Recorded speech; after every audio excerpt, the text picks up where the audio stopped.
Welcome, welcome, welcome. It's Canada Startup, Tuesday, 6:30 p.m. EST.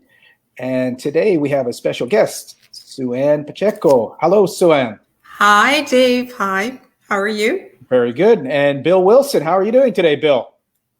Doing well, Dave. Doing well, thanks. Well, today, Canada Startup, we're going to be talking about blogging and vlogging and 11 tips to design, outline, and strategize a business blog.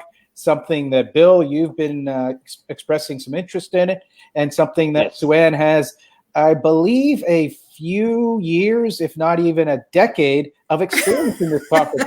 Would that be right, Sueanne? I don't know about a decade, but I've been writing, yes, and working on getting better at my blogs. Yes. Well, let's go. You're not only writing a little bit, you're an author, you're a published author. You have written a fiction book. You've written a couple of other books that are in process right now. So you're a pretty experienced writer, a phenomenal writer from my perspective, a poet, review screenplays for movies. So yes, I'm a published young adult author, Mrs. Langwa's House, and I've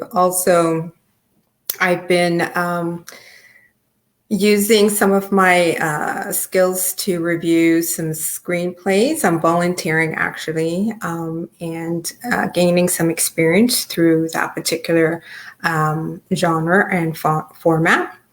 And I've also been, as you mentioned before, creating some poems and enjoying that process as well, and the creativity behind that process as well. So it's been fun so far. And professionally, you've been in marketing, in social marketing, and digital marketing for quite a few years. Yes, I'm a marketing professional, mostly on the technology side. Most of the industries that I've worked at have been on the technology side, financials, and also some hardware companies as well. And so today, I'm really grateful that you've been able to put together 11 tips to design, outline, and strategize a business blog. This is, again, the way that you do it. It works for you. It's one of your templates for the newbies in the audience. You could take 5 of the points, 7 of the points, 11 of the points, 12 of the points, and create your own template. Yet this is something that Sueanne does and is going to share with us a little bit, starting off with something that some people probably don't even do, and that's do research or doing searches. What is your process of putting together a business blog, starting with searching and researching? Well, first off, for those who are listening or watching, keep in mind that when you are creating a blog, this is not something that and it depends on how you're doing it too. If you're writing it for your personal blog or if you're writing for a client, keep in mind that the topics that you choose. So if you're writing for your personal blog, you're looking for the topics that you feel your target audience is going to resonate with. So you want to pick those topics that is in line with your brand.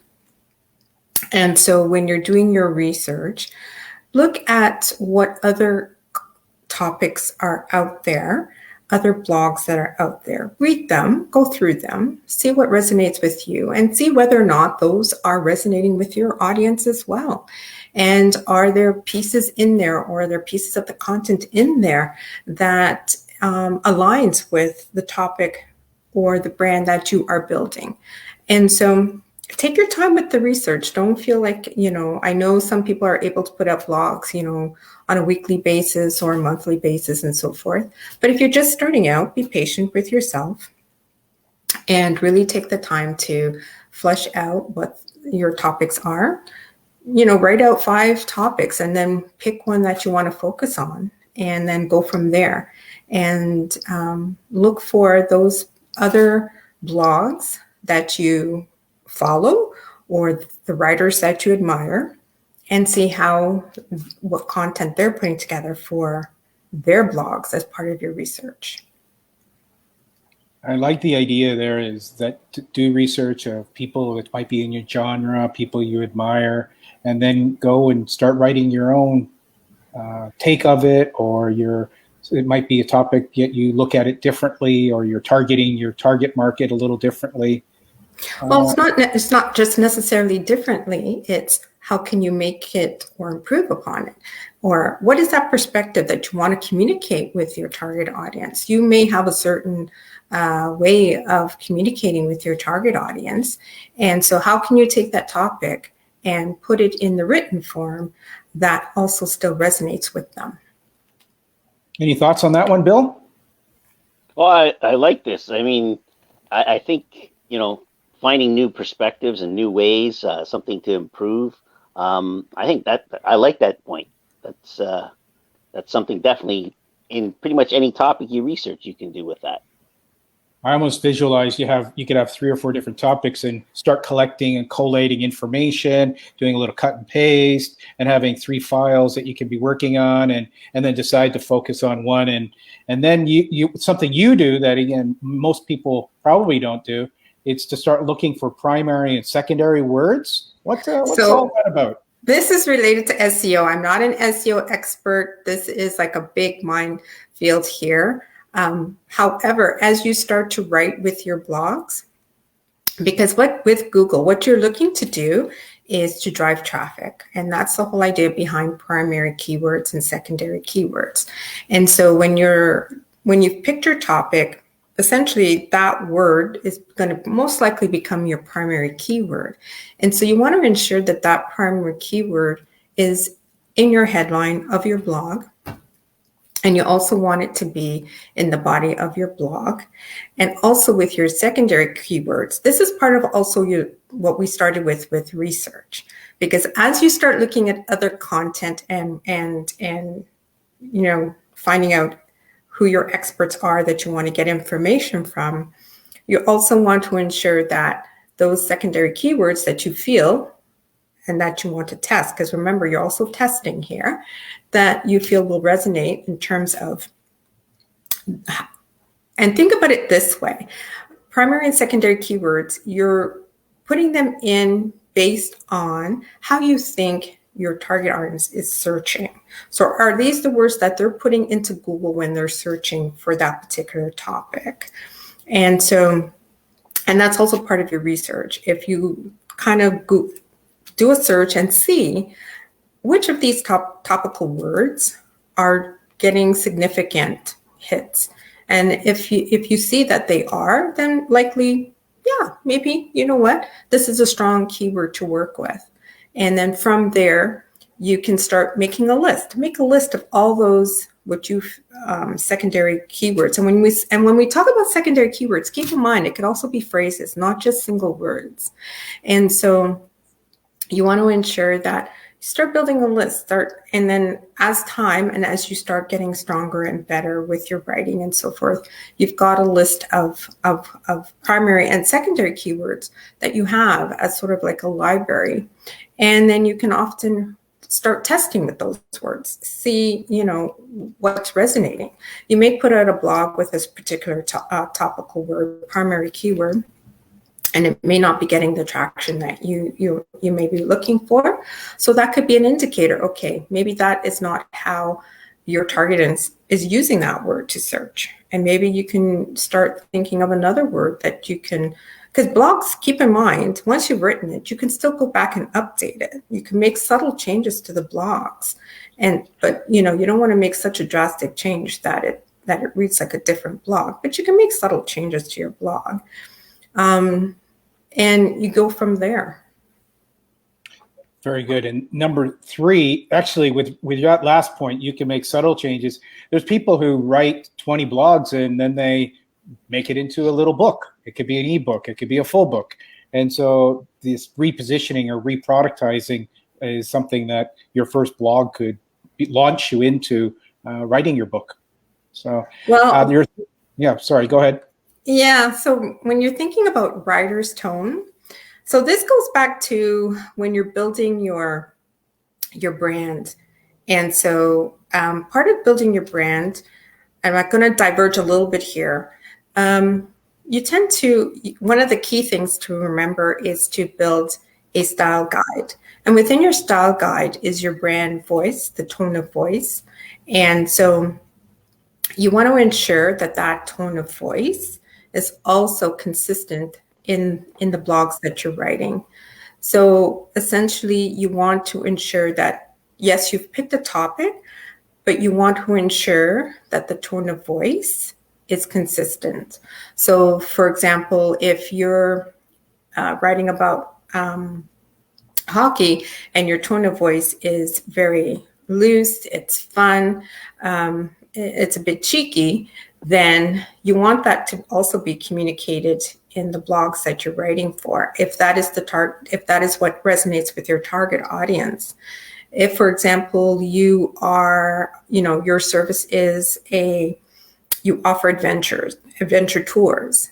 And so you want to ensure that your tone of voice is giving them a sense of curiosity, a sense of like wonder, and you want them to, you want to hook them in, and you think, wow, I really want to take advantage of this, right? So again, you have to decide what that is. If you are writing for business per se, you can still write in a fun tone of voice, but of course, the way in which you position your content, it's going to be a little bit more professional, and you're going to use a lot of industry terms and words that resonate generally with your business audience. Then we move to the value. Let's just say the brand voice.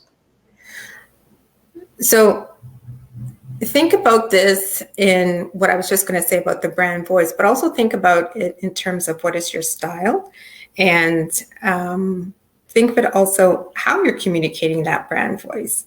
So is it educational? Is it inspirational? Is it more monotone? Like, is it dry? So be very cognizant of how your words are sounding. And one of the things you can do is read it back to yourself. If you're not reading it easily back to yourself, chances are your audience is probably going to stumble in the areas where you're stumbling when you're reading it. So think about those things and how you're communicating it as well. What would be a distinction between sort of writer's tone and brand voice, or is it pretty similar? No, it's not similar. A writer's tone, and it depends on who your writers are, right? Some writers can be very cryptic. They can be very blunt to the point. They can have an over the top way of saying things. Whereas with the brand voice, so say, for example, you are a company that, what's a good example? Like, think about Nike, right? Go for it. So that is their brand voice. So they at the same time inspiring people, they are encouraging people to be active, but they're also encouraging fun. So if you bring in a writer who tends to be, let's just say superlative in the words that they use, that brand voice doesn't match that style of writer. So if you're bringing in a writer who wants to shock somebody, that is not what you want to associate with your brand unless it is intentional. I think this comes out really glaring in video. This is where, when we move from a blog to a vlog, and what you're saying here about the writing and the brand voice and the image, this is really evident in perhaps video particularly, even more so than perhaps writing. Yet it definitely can come across quite significantly in writing also. Well, in video, you can still bring in a writer. If you want to use Nike, and you can still create a video for Nike that has a bit of a shock element. But usually when you do that with Nike or even the Apple brand or any of the bigger brands, when they bring in, because again, when you're writing, even in video, you're working with the emotions, right? And oftentimes you're either trying to evoke that fear of missing out, or just fear in general, or, as I said, inspirational. So depending on how you position the topic that you're writing about, you can still get that across if it is the surprise element that you're going for. or that as part of the emotion, then yes, you can do that. But you don't want to bring in a writer, like I said, who is just strictly, I'm just out here to shock people and get people riled up. But your brand voice is talks about motivating people and getting them to become, better than where they are today. So you have to be conscious about what is that intention. And it moves us into the next point, which is the value to the reader. And this is something that, again, from the writer or the blogger or the vlogger's perspective, the way that you focus on the value for the reader. Maybe you could share a little bit about the benefits that you look at, or discovery, or finding real value for your reader. So when you're looking at the value, you're talking about the value proposition. So you've written this blog, they've landed on your blog. What's going to keep them there? What's in it for the reader? And so you want to make it very clear at the beginning of your blog or towards the introduction somewhere, where they can clearly see what they're going to get from reading this particular blog. So if you are writing about how to make gift baskets, and so at the beginning of your blog, you want to include somewhere in there, they are going to either learn the new skill of creating a beautiful gift basket for friends and family, or they will be learning how to adapt colors and different elements of making a gift basket that they didn't know before. So they're going to learn something new. So that's what you want to communicate at some point in the introduction of your blog.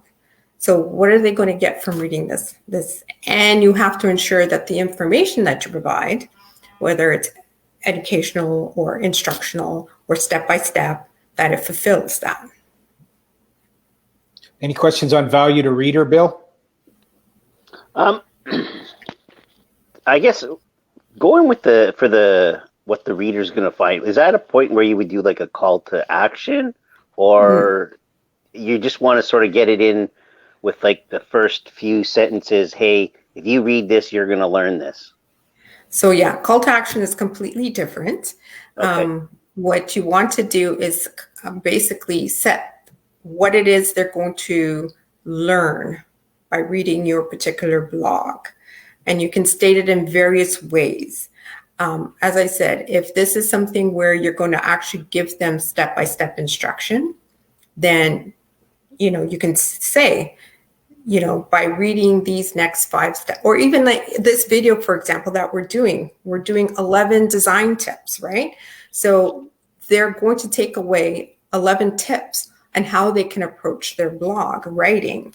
Same thing. So you want to give them, even if, say, it's 3 tips. So you're going to say, these 3 tips are going to make you better at doing X. That's the benefit that they're going to learn from reading your blog.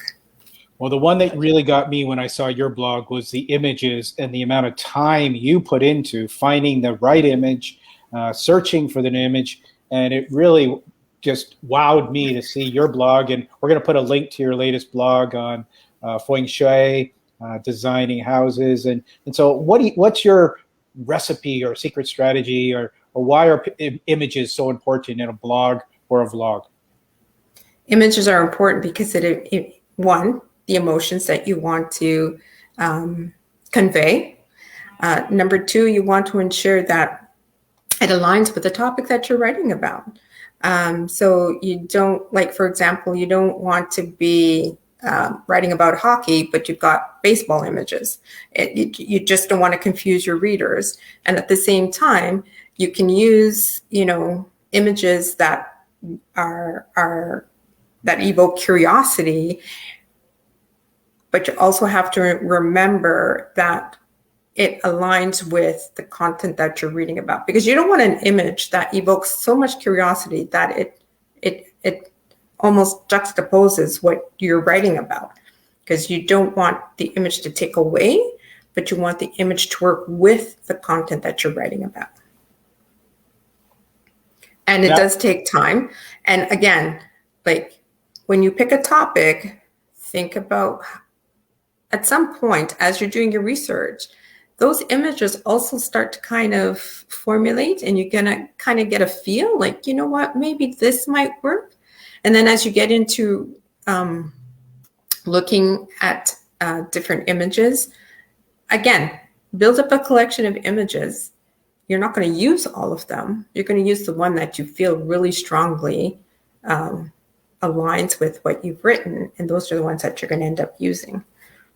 Any great places for images, Bill, that you've found, or Sueanne? The one that comes to mind is Canva is one place for images. Anyone else uses images? You can use Canva. You can also use Unsplash. Sorry. Bill, anyone else? Yeah, well, in Shopify, they actually have a link to, and I don't know if they own it or not, but there's a really good place for images if you're a Shopify user. It moves us into the next topic, too, about plagiarism.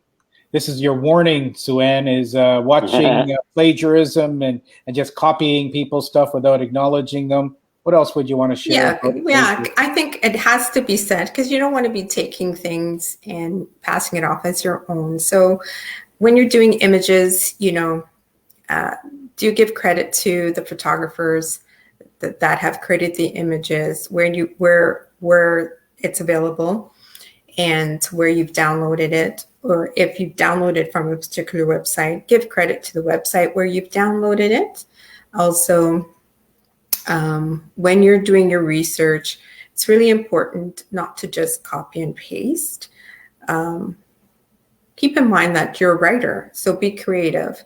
You can take the information that you have found, and you can find innovative ways of repositioning the content to either align with, if you're making an argument for something, or to counter argue a point that you may be making, but also, and if you're having a hard time of reworking that information, then, quote it, but also put the person's name or the other researcher's name in your article, or link to that particular quote within your blog, so that you're giving credit to where that information is coming from. And it also gives you credibility too. So you're acknowledging that this is information that I'm providing you is also supporting the points that I'm making for this particular piece of topic. Yes, positive credibility by acknowledging or quoting other people. You get the spill-on effect that perhaps you're as wise or as talented as them. Well, the other thing too is, depending on who you're going to be quoting, you can also reach out to those individuals, let them know you're writing on this particular topic, and in turn, they may share your blog as well. So it works to your benefit not to try and take credit for something that is really not yours. In fact, you recommended Neil Patel in an earlier conversation. I don't know if you're going to mention him later, yet we might as well acknowledge him now, because I believe as a resource, his information has been, for me anyway, he writes some really, really good articles, and I learn a lot from a lot of the information that he shares. So he does a lot of stuff on digital marketing. So that's a resource that you can go in, read about, and see, because he offers a lot of wonderful tips. Could you say his name again, or with his hashtag, or with his Instagram? Neil Patel, Neil Patel, PATEL.com. And we'll put the link down below, and we'll reach out to Neil, and maybe he'll come join us in an upcoming next point is allowing or inviting or finding a way to have our reader have a positive feeling or a positive takeaway from the reading experience. What are they? Well, it's with anything that we do, even in life in general. You want to influence people positively, and you want to leave a really good feeling when they finish your blog. And when they feel good about reading your blog, guess what? Chances are they may want to share it with their friends and families and whoever they feel is going to also benefit from reading it. So you want to leave them with an impression that you understand them. You understand where they're at this very moment, and you understand what they're looking for. And so when you make that connection with your words, not only do they become a follower, they may become eventually a raving fan, and the likelihood of sharing your information is also greater. Super. Any tips on how to do that? Do you leave them with an upbeat quote? Do you leave them with an upbeat thought? It goes back to what we were saying before, tone of voice. When you start putting your blog together, you have to keep in mind that tone of voice. And so if your blog is, what is the best way I can describe this? You want them to feel that not only have you heard them, but you want them to either feel more confident about what they need to do next, or give them the education so that they can take the next step in whatever it is that they're trying to resolve in their life. And so it's always that sense of give them the ability that they can do it, that they can move forward with whatever challenges they may be having. Like, for example, if we go back to the gift basket example, they may be stuck on creating a certain piece on a gift basket, but because your blog gave them 3 tips on how to overcome that particular part of creating the basket, guess what? They are no longer going to feel intimidated. They're going to go and try those 3 tips. And when they succeed, guess what? Creating a gift basket now becomes easier. And so they're going to gain confidence, and they're going to start to see their creativity come out when they create this basket. Terrific. Number 9 is building outlines. And this is where you're suggesting or inviting people to headlines, subheadlines, perhaps even short.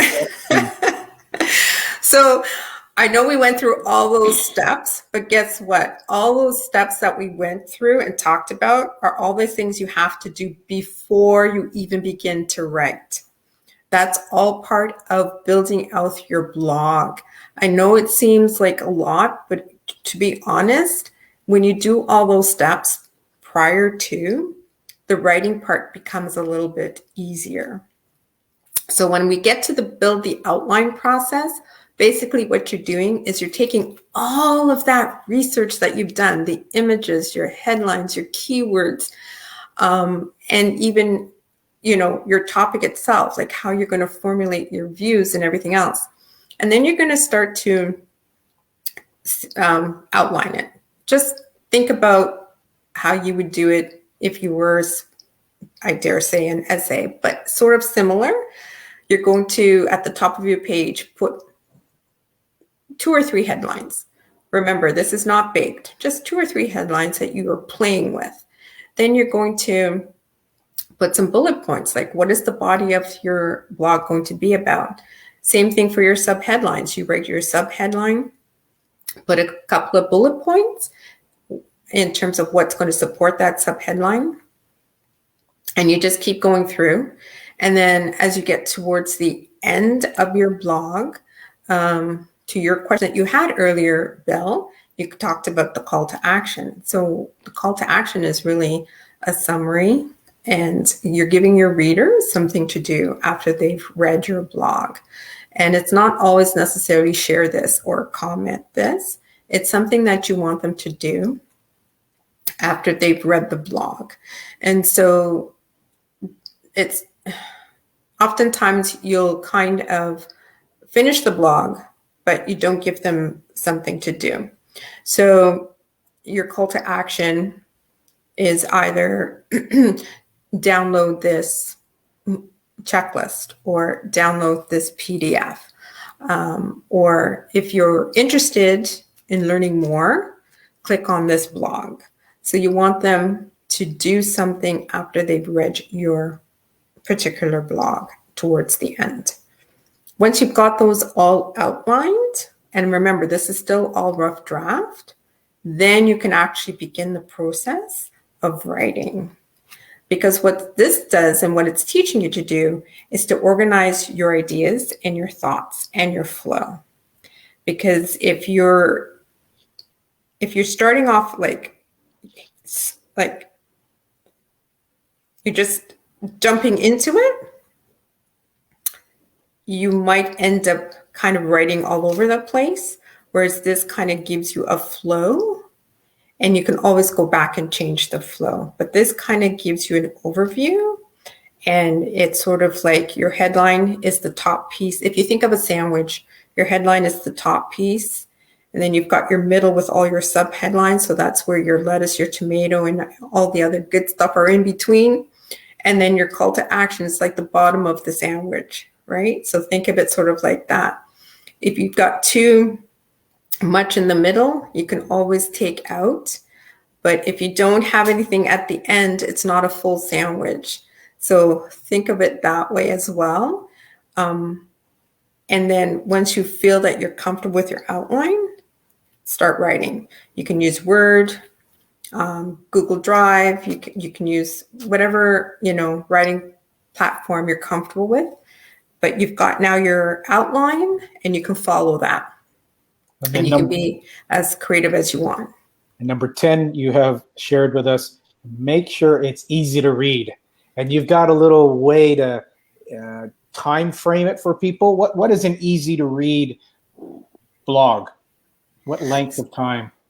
Generally 5 minutes up to 10 minutes. And again, think about, which we didn't talk about before, think about the length of your blog as well. So 1,200 words usually would take you about 4 minutes or so to read. Anything, I would say 5,000 words or so, that would be a longer read. And so when you're putting it all together, remember that we all are scanners when we read. So you want your subheadlines and your headline to really grab the person's attention. And chances are when they land on a subheadline that resonates with them, then they probably will go back to the beginning of your blog and read through in detail the content that you're providing. And you don't want to have, when we say easy to read, you don't want to have like a solid block of text. It just blurs your eye, and you're just going to lose your readers right away. So you want to break up the sentences, put some images in there, and make sure, again, the images complement what you're writing, and kind of be cognizant of that. And then you also wanted to share a little bit about longer blogs. Bill, what would resonate with you? Is it a short blog, long blog, vlog? What's going to resonate with you in this lovely topic?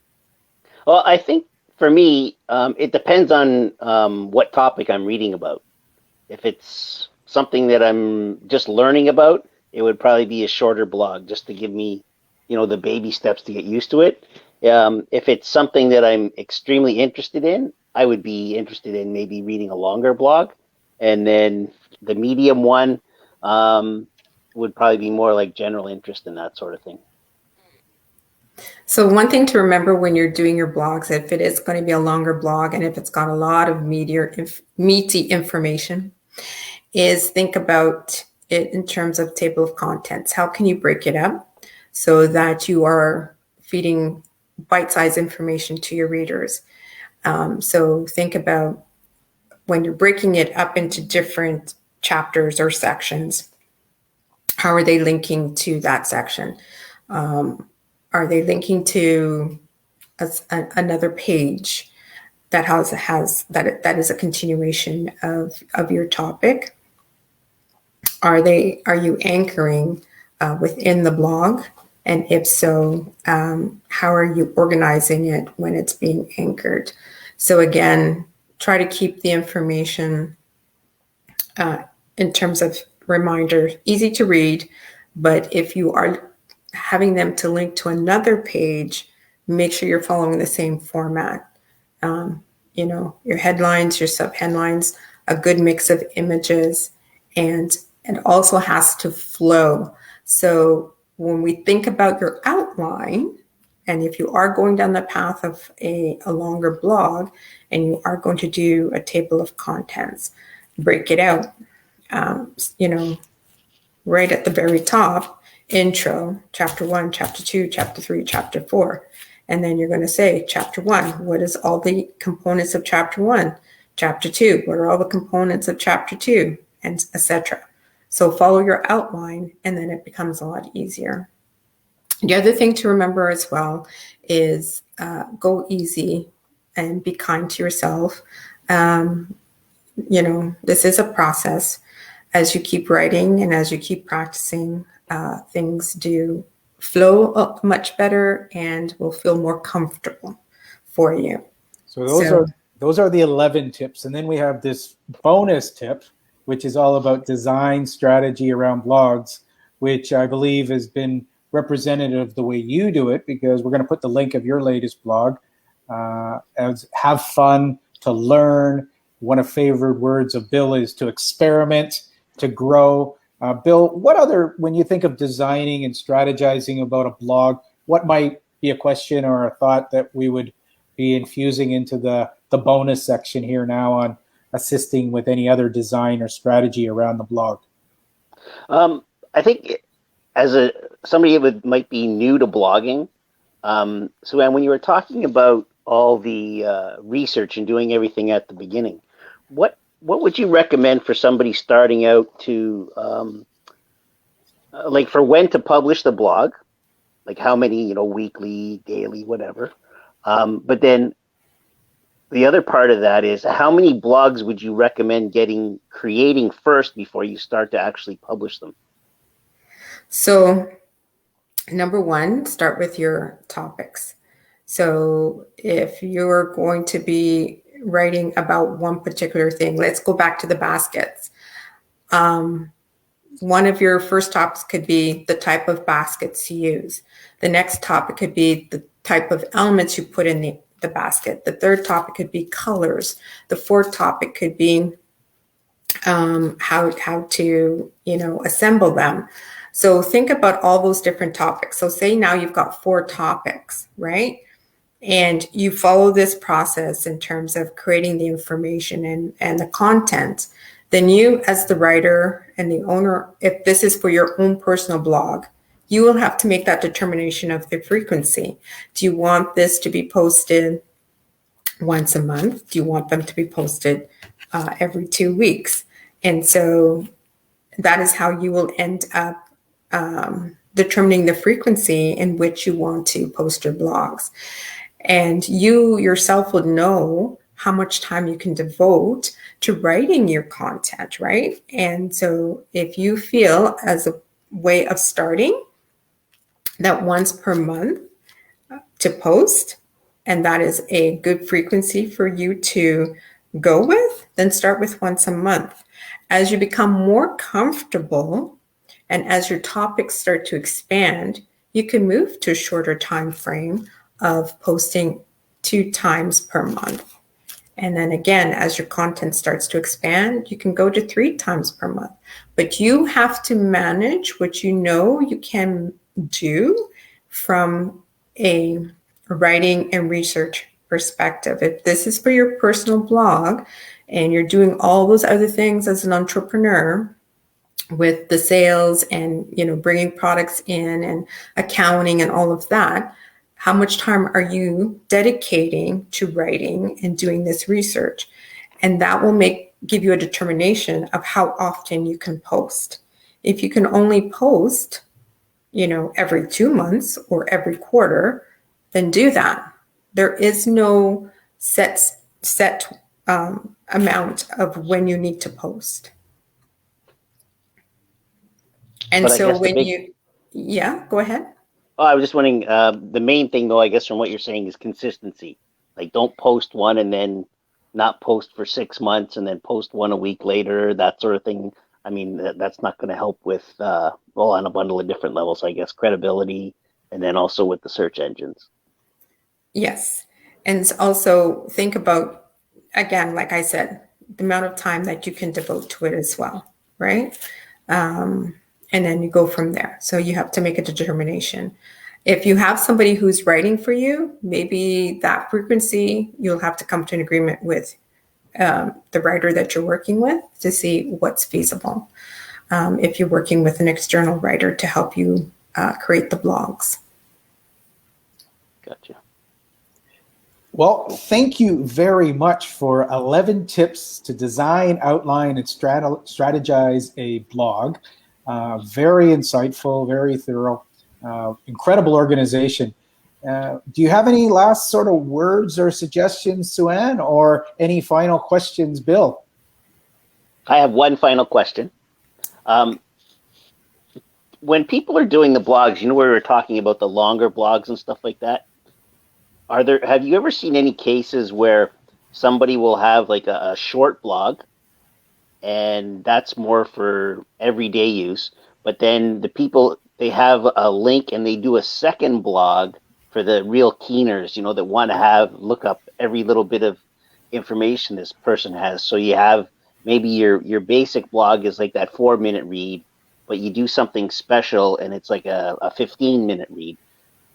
Where they'll connect the blogs together. Have you ever seen people doing that kind of concept? Yeah, you can do that. It goes back to, is the shorter blog piece a teaser piece to the larger piece? I mean, this is where you get to be creative. You can decide how you want to present the information. If the shorter piece allows you to kind of summarize the key pieces that you want your readers to learn about, and as a way of teasing them, and if they want to get the more detailed information, then yes, then you can create the longer blog and drive them to that page and allow them to read through in more detail some of the information that you're providing to them. Excellent. Thank you.